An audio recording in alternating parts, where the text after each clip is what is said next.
مسند احمد کی روایت ہے، حضرت ابو ہریرہ رضی اللہ عنہ روایت کرتے ہیں کہ اللہ کے نبی صلی اللہ علیہ وسلم نے ارشاد فرمایا، من صام یوما ابتغاء وجہ اللہ بعدہ اللہ من جہنم کبعد غراب وهو فرخ حتی مات حراما۔ اللہ کے نبی صلی اللہ علیہ وسلم نے ارشاد فرمایا، جو شخص اللہ کی رضا کے لیے ایک روزہ رکھتا ہے، اللہ تعالی اسے جہنم سے اتنا دور رکھے گا، سمجھانے کے لیے اللہ کے نبی صلی اللہ علیہ وسلم نے ارشاد فرمایا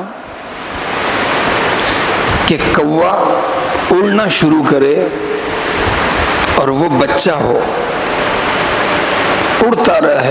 رہے حتیٰ کہ بوڑھا ہو کے مر جائے۔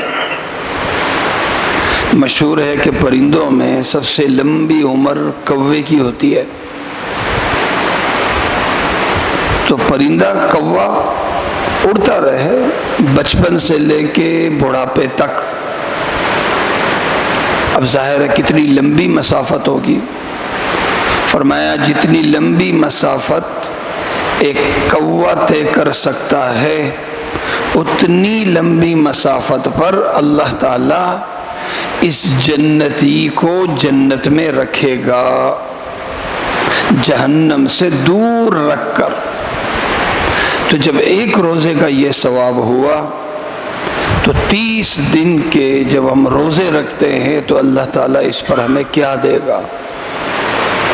اس لیے سب سے بڑا اجر عبادات میں روزے کا ہے کہ اللہ تعالیٰ نے بھی ارشاد فرمایا نا کہ روزہ صرف میرے لیے ہے اور میں خود اس کا اجر ہوں، روزہ میرے لیے ہے اور میں خود اس کا اجر ہوں۔ اللہ تعالیٰ مجھے اور آپ سب کو عمل کرنے کی توفیق عطا فرمائے۔